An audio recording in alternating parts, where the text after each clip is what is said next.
Unsung Murder Ballads discusses topics of a disturbing nature. And we're not going to hold back on the graphic details and disturbing content.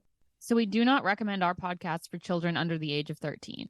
And while we respect the victims and their families involved in these tragic cases, we're also going to be critical of mistakes that are made during the investigations. And we're going to use dark humor to express ourselves now and then. So with that said, this podcast may not be for everyone.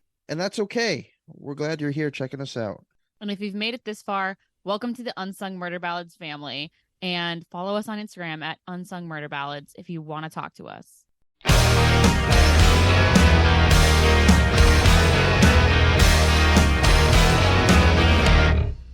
Hey everybody, welcome back to Unsung Murder Ballads. This is episode 65. I am Janus Dead.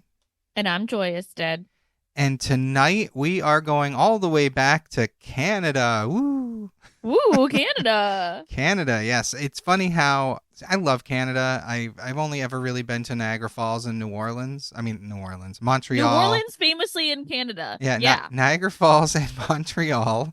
Interesting. Yeah, Interesting substitute in the brain. Yeah, I don't know how. I mean, you know what it was is when we were in Montreal, it was a group of us in college.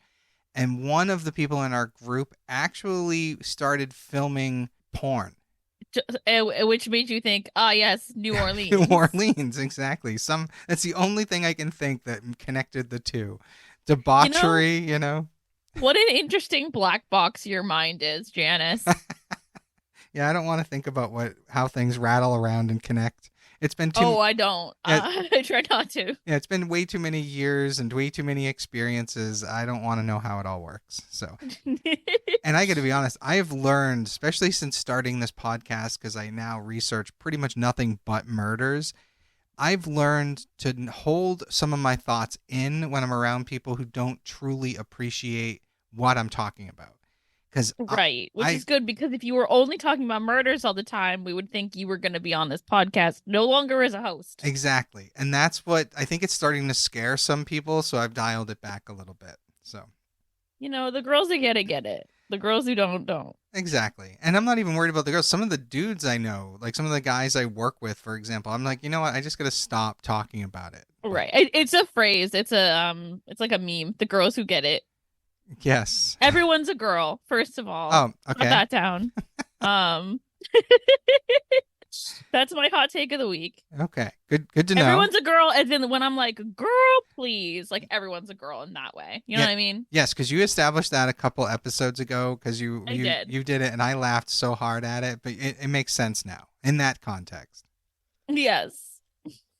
All right, so you ready? Let's do this. Let's do it. Okay, so I do want to say this first part, the part I'm using is the opener. There's a lot of reports, a lot of podcasts, a lot of videos out there that give information. This particular moment in time is disputed because there are only two people who witnessed this moment. They both gave differing accounts. I'm also basing some of it off of police reports. So I'm telling this moment as the teaser, but I may be inaccurate just because we don't really know what happened. Interesting. Okay. So 8-year-old Tyler Richardson could hear their screams. His parents were being attacked, and his father was trying to fight off the attacker. He was in his bedroom, terrified, when the attacker came into the room for him. In what I consider both a brave move and the saddest thing I've ever heard in my life, Tyler picked up his toy lightsaber in an attempt to defend himself. Oh. At 1 p.m. on April 23rd, 2006, a friend of Tyler's went to visit him at his home, as they had made plans that day. When no one answered the door, young Jacob looked through the window and saw a body. He quickly ran home and told his mother, who called the police. Got some people making correct moves. Good start. Inspector Brent Secondiak arrived at the scene and looked through the same window that the 6-year-old had. He called for backup under the impression that they might be able to save somebody inside. Oof. Inside, police discovered the bodies of 42-year-old Mark Richardson and his 48-year-old wife, Deborah, in the basement of their home. Upstairs was the body of their 8-year-old son, Tyler. Absent from the home was the couple's 12-year-old daughter, Jasmine. Oh. It was feared that she might have also been a victim and likely taken by whoever had killed her family. Searches through Jasmine's bedroom brought about a horrifying discovery. Oh, no. She was not a victim of the family massacre, but rather the prime suspect. What the fuck? So we're going to be talking about the Richardson family and basically the massacre of their whole family at the hands of their daughter. What? Yeah, fucking crazy. Hey, what? Yes, their 12-year-old daughter. Oh, this is just going to be insane. Okay. Well, All right. It's not just their 12-year-old daughter, but yes, it is a That fucked doesn't up make case. it any less crazy. Yeah, this is nuts. The 12-year-old daughter and her accomplice? Yes, exactly. The fuck? So let's talk about the Richardson family. Mark met Deborah at a local gym in 1990 when they were both attending regular classes. They would get married and move to the Canadian city of Medicine Hat, and soon after, children followed. They had their daughter Jasmine in 1994 and their son Tyler in 1998. Jasmine was an honor student and well-liked by those who knew her. At 11 years old, Jasmine began using the internet social media pages like MySpace, and over a very short span of time, her online persona went from very girly and bubbly to very dark and gothic. Not that there's Interesting. Not the internet. Can't have those kids on the internet. It's so dangerous. right, and not that there's anything wrong with dark and gothic. I personally love dark and gothic, so It's cool, but also clearly it's not going well. yeah, like there's too many other problems, unforeseen problems. Yes. So one of the sites she created an account on was called vampirefreaks.com, which was a site for punk and gothic subculture. Oh, Lord. She went by the usernames X Killer Kitty X and Runaway Devil, and she presented herself as 15 years old when she was in fact only 12. So, Well, that's pretty normal. yeah, I mean, I probably pretended to be older when I was a teenager too, but it's different I think for girls. And I understand why girls would do it, but No, I can't speak for everyone. I'm like, we all did it. yeah, I'm sure most of us did it because I know I did it. I used to walk around Mhm. college campuses as a high school kid hitting on college girls. She began posting photos of herself wearing black clothing and heavy black eyeliner and posing with fake guns. Oh, no. She even had a list of interests that include, among many things, tattoos, scarification, loud music, oversized tricycles, blood, bitch boots, which is hysterical. Bitch boots. Bitch boots. I don't even know what that one is. I was emo. I don't know what that means. I'm going to guess like knee highs. I'm not sure. Yeah. And my personal favorite, Wookiee noises. Huh. Very eclectic. Yeah. What an interesting person. And to be honest, that's about as 2000s emo teen as you get right there. Truly. Oh, so Yes. truly. So Jasmine had begun sneaking out of the house at night to attend punk rock shows with her friends. And of course, it's at one of these shows that she meets Jeremy Steinke. And yes. Oh, Steinke? Yeah, I had to look that up to make sure I was saying it correctly because I didn't want to say stanky, but yes, it's Steinke. Well, he's Steinke person. He is. He deserves Stanky as a name, yes. So the two chatted on social media sites for a time, with Jasmine continuing to say that she was 15. As months went by, their messages grew more and more intense, and they eventually became something more romantic. Ew. When Jasmine started dating the older boy, her parents strongly disapproved. Well, I agree. Agreed. Her parents were worried that he would have a negative influence on their innocent daughter from their point of view. The couple continued to communicate through a site called Nexopia, which was a popular website for young Canadians. I feel like I've heard of that. Have you? Yeah. I've never heard But of it. this is my age group, so. That's true. That's true. So various messages sent to each other were available to the public for a while before the accounts were permanently removed by Nexopia, their staff, after the events that we're going to discuss. According to friends Interesting. It's kind of weird that, I mean, I guess you'd have to take some things down because, I mean, especially because I think in this case it's evidence. Right. Yeah. According to friends of Jasmine, her parents had grounded her for dating Steinke because of their age disparity. Now, we're going to get to that in a second. And now we need to talk about Jeremy Steinke. Steinke had grown up with an alcoholic mother whose partners abused him. He was bullied by his classmates at school. By the age of 13, he was diagnosed with depression and hyperactivity and later tried to hang himself. Oh, no. Jeremy Steinke was 23 to Jasmine being 12 years old. That's disgusting. Even if he thinks she's 15, it's still fucking wrong. No, that's still disgusting. And also, she's a 12-year-old, and he's seen her in real life. Yeah, but he doesn't know.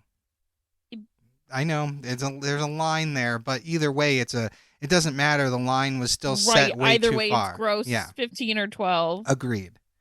According to some of his friends, he told them, and I kid you not, he claimed to be a 300-year-old werewolf. Oh, no, I knew these people. Oh. You knew them personally? No, I knew what I mean, these people, as in, like, the people who claimed to be wolves. It was such a thing. Was it? This was completely strange to me. It was a weird time on the internet, Janice. It was so weird. Okay, I'm sorry that you went through that. No, it was just weird. It's just funny because it's like, I'm like, no, it was such a thing. I knew someone who like claimed to be a vampire, and my friend was like trying to convince us that he was telling the truth. I think I was probably around his age. I was probably like 12. Wow.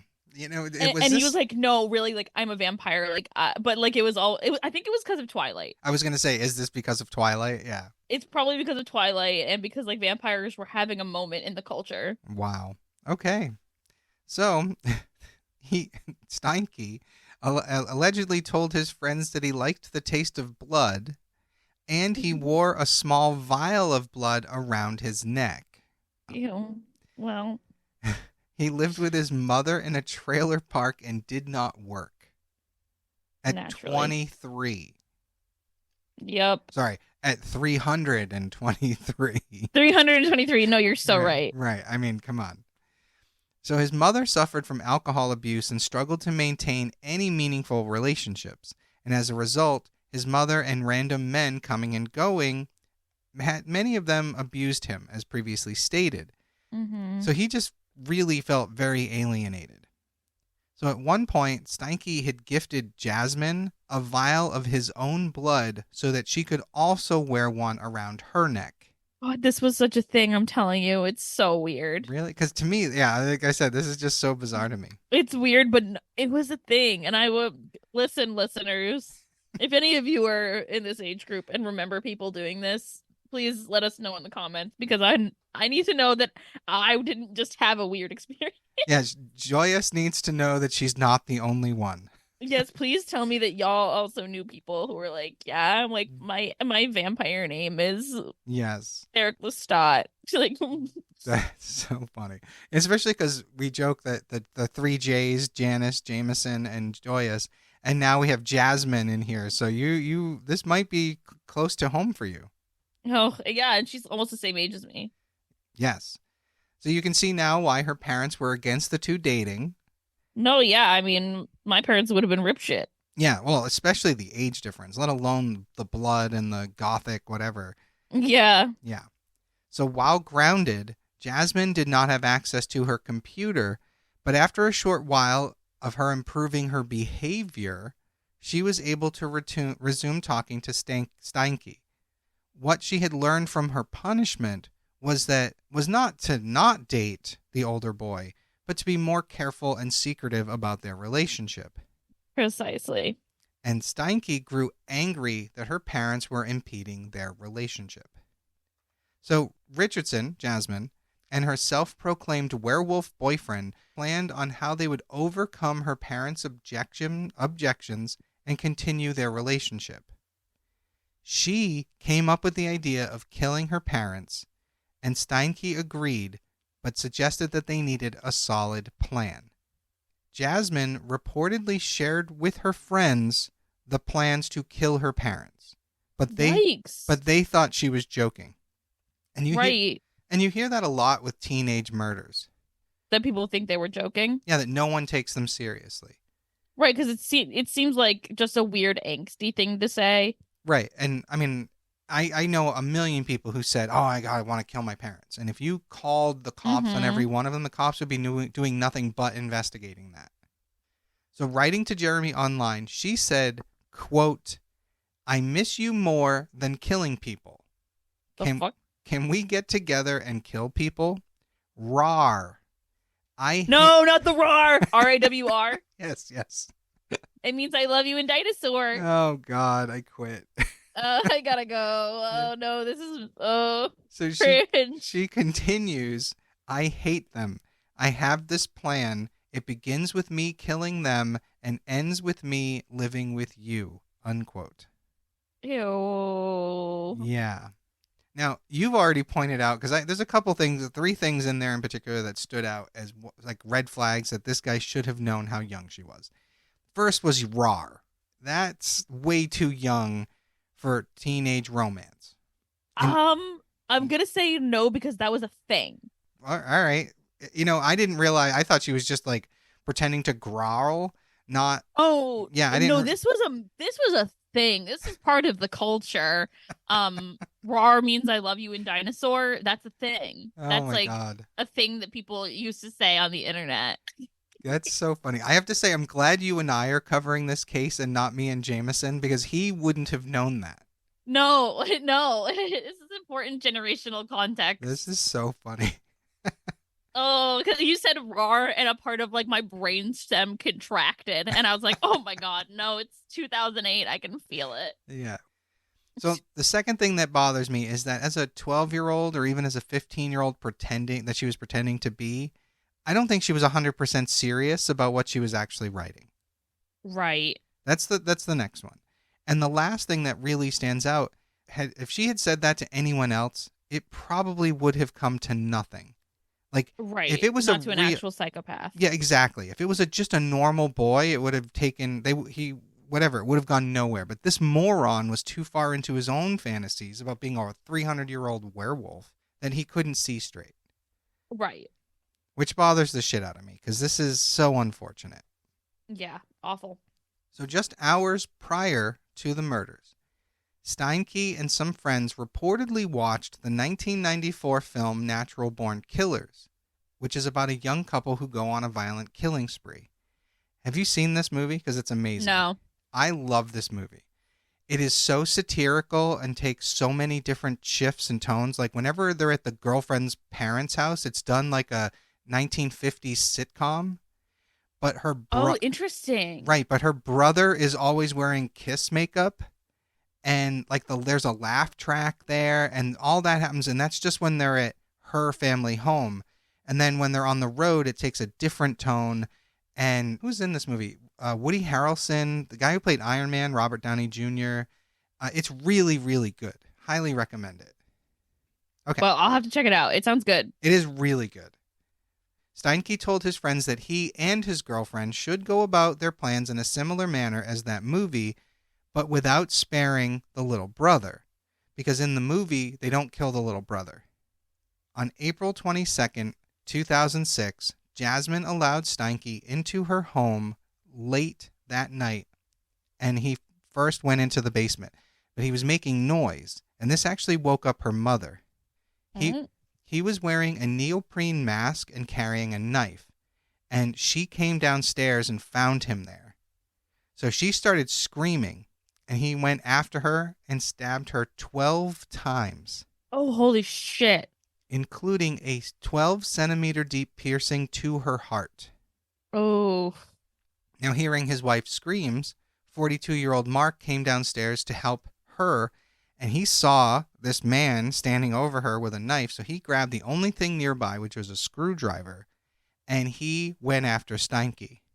Well, unfortunately, Steinke was able to overpower him, and he stabbed her father 24 times, including 9 times in the back. Oh my God. Steinke would later state that as Mark died, he asked him why. And Steinke replied to him, "Because your daughter wanted it this way." Awful thing. Ugh. Awful thing to hear. Horrible way to die. Yeah. That's awful.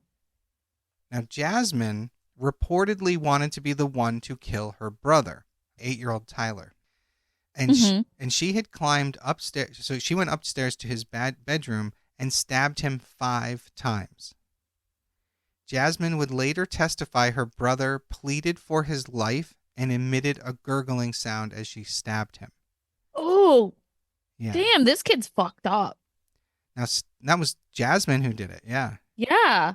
So Steinke finished her brother off by slitting his throat. Oh. Now, Jasmine would later claim that she killed him because it was too cruel to leave him without parents. Deranged. Now, her brother would be found lying on his bed, surrounded by blood-splattered toys. And it was at this point that only one source mentioned that he used the lightsaber to defend himself. And I loved that so much, I had to keep that in. Right. Oh, God. Yeah. I mean, it's sad and heartbreaking, but kind of awesome at the same time. Yeah. So after all this, Jeremy left the house, and Jasmine would call for a taxi to go to Steinke's trailer, which is weird. It's a kind of a weird way to do it. I don't know if they thought it was creating an alibi, but it's a little weird. I don't think they were thinking. I think these people are, like, she's 12 and he's mentally 12, so. Yeah, that's true. So during the trial, the taxi driver said that he did pick up a young girl, but she seemed absolutely normal, like nothing unusual had taken place. Oh my God. So 2 hours after the murders, Jasmine and Steinke were laughing and kissing at a restaurant. They would then go and hang out with friends and openly talk about what they had done. What the fuck? This is bizarre. They were both arrested the following day in the community of Leader in Saskatchewan, about 81 miles away from her home. Wow. How did they... Well, I guess she was missing, so they were looking for her? Yes. Well, there wasn't just that. They were looking, but we'll get into some of the details on how they found him in a second. They had spent the previous night in Steinke's truck. They were both charged with 3 murders, obviously. Mm-hmm. At the trial, one of Steinke's friends, Mitchell Dayton, 19, told the jury that he had spent that night of April 22nd, 2006, at Steinke's home in Medicine Hat. Mitchell said Steinke left in the middle of the night and later returned with a big black eye and was acting like someone, like as if he had just been into a fight. He said Steinke showered and was putting things into garbage bags and a backpack. According to Mitchell, Steinke's girlfriend, Jasmine, arrived from a cab early in the morning. Before they left, Steinke told him, "If anyone asks, you haven't seen me. I wasn't here all weekend." We have some alibis. Yeah, we have some like witnesses, which is good. Yeah. Later, on May 3rd, 2006, Steinke's friend Casey Lancaster, who was 19, was charged with being an accessory. Interesting. She stated that Steinke had asked her to clean his truck for him, but did not tell her why. Oh. She testified that Steinke had a black eye, which she assumed, and when she saw blood in the car, she assumed it was from a fight and the black eye. Like she was putting 2 and 2 together. Right. Like that would make sense. If you don't think your friend is insane, like you would have to be insane. Correct, yes. And he probably is. Yeah. But not so insane that he's not going to stand trial for it. Oh, 100%. Casey's charges would be reduced to simply obstruction of justice, and she would serve 1 year of house arrest in order to avoid any kind of other charges, which were like drug and alcohol related. Right. I'm going to say, like, I don't feel like she should have been charged, but also I probably know a minute amount of the details. Well, and there's some things I thought I put them in my notes and had taken them out, but there was a conversation at one point where she may have also driven with them out to that other town. Oh, gotcha. She may yeah, have given them a ride after they told her what they did. Oh, yeah. In that case, yeah. Yeah, but she may not have believed it. Like, there's that push and True. pull, you know? So shortly after their arrests, Steinke asked Jasmine to marry him The fuck? Yeah, and she said yes. So there's that. Oh, Yeah. weird. Asked later why they committed the murders, Jasmine said, "I loved him so much, I thought it would bring us closer together." There's something deeply wrong here. Steinke also said to an undercover officer, "You ever watch the movie Natural Born Killers? I think it's the best love story of all time." Oh, that's weird. Yeah, well, you have to see the movie to understand just how fucked up that statement is. Yeah. It is so Ooh. good. So under the Youth Criminal Justice Act, Jasmine Richardson's name could not be published in Canada after she became a suspect. Wow. Yeah, so if you find Canadian sources for this, it's just JR is her. That's how they refer to her. In the US, all our podcasts and videos call her straight up by her name. Interesting. So under that same act, 12 is the youngest possible age at which a person can be charged with a crime. Convicts who were under 14 years of age at the time they committed a crime could not be sentenced as adults and could not be given more than a 10-year sentence. Interesting, but she's 12, so. Correct. She's right. She's under 14, which means the maximum amount she can get is 10 years. That's crazy. So on July 9th, 2007, Jasmine Richardson, who had turned 13 by then, was found guilty of 3 counts of first-degree murder. She is currently the youngest person ever in Canada to be convicted of multiple murders. That is fucking nuts. It's just this whole I feel like there's something missing here of what went wrong with her. It's not normal to kill your parents because they say you can't have an older boyfriend. This is weird. I'm going to assume she met him or really, really got deep into this vampire gothic culture. And I'm not blaming it on that. But at 12 years old, I think she was garnering attention that she had never experienced before. Because let's be honest, there's a lot of creepy dudes out there who love young-looking gothic girls. So she was probably getting a lot of attention. She meets Jeremy Steinke, and then it all just goes to shit.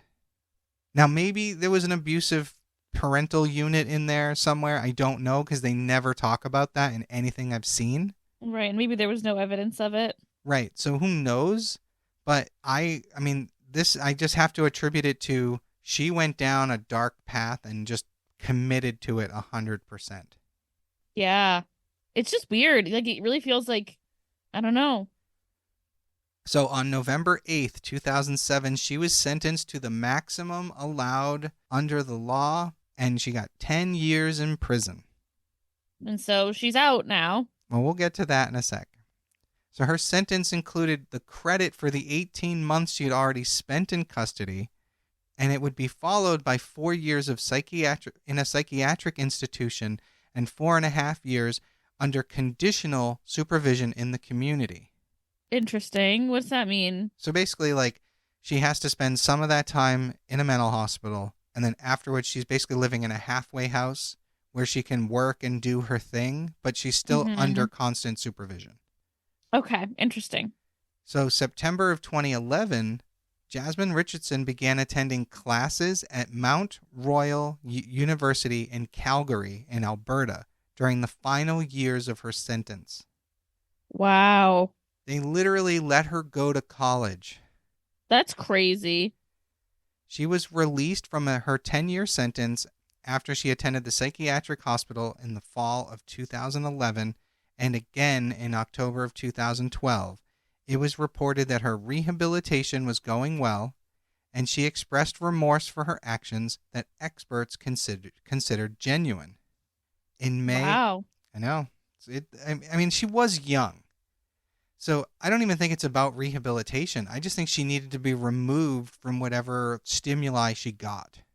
Yeah, whatever that was. And I'm sure those staff at the psychiatric facility know more than we do about what happened. Right, exactly. Because you're right. There's got to be something else that triggered that, but who the fuck knows? Yeah.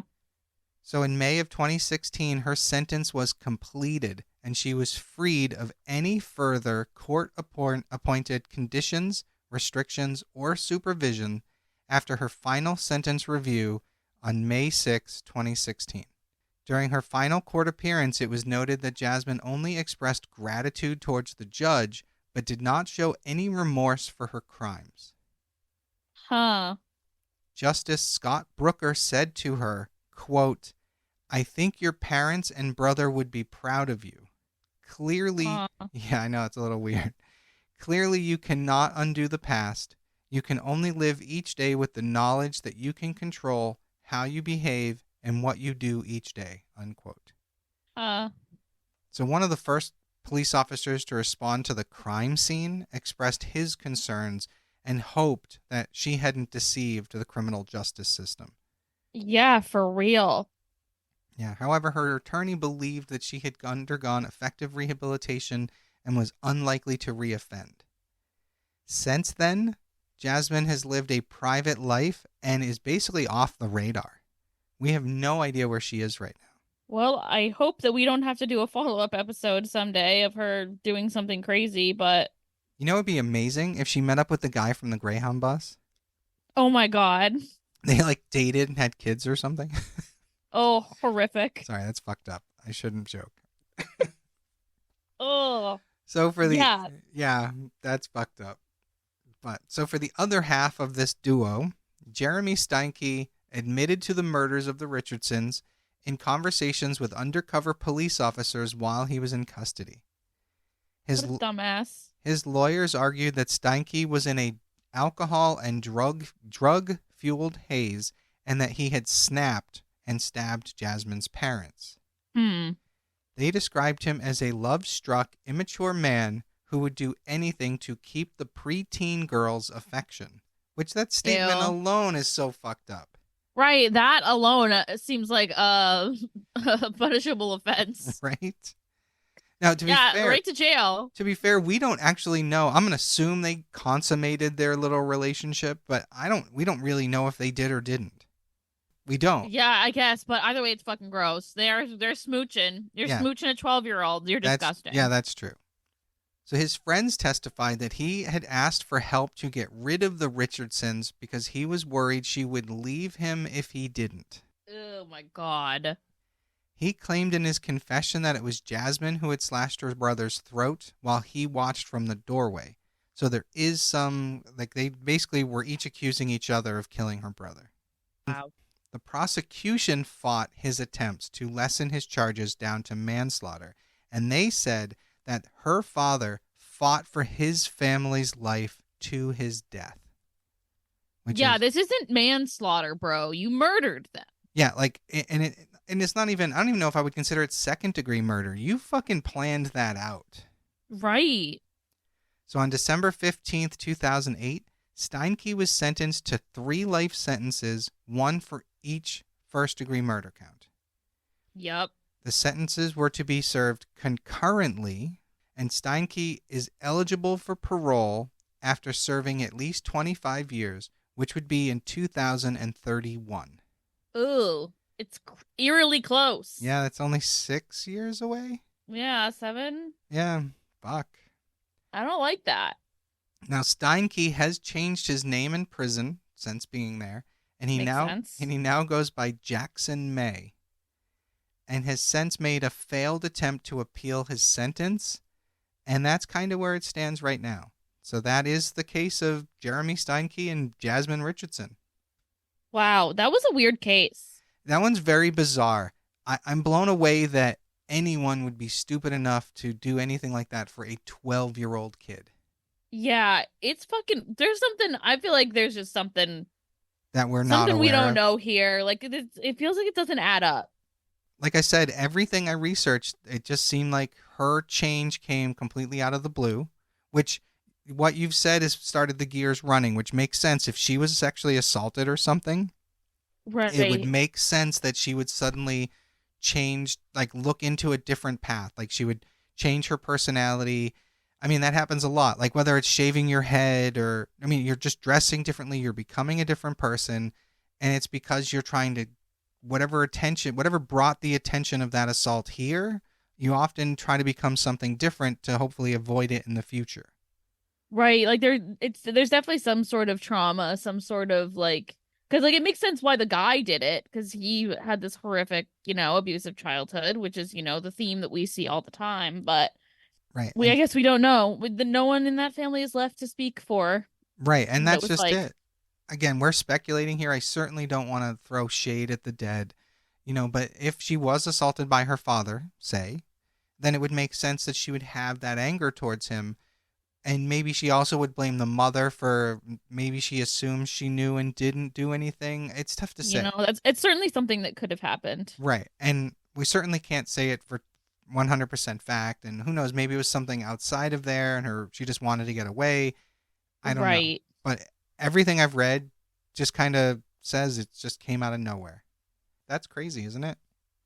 Yeah, that was a wild one. That's and the fucking crazy. And the photos, because I'm going to post some of the photos on Instagram and Facebook. The photos of her from 11 to where she's acting like a cute little kid to 12 when she's dressing this way, you can see where some people might have thought she was older, but there is a distinctive shift. Weird. Yeah.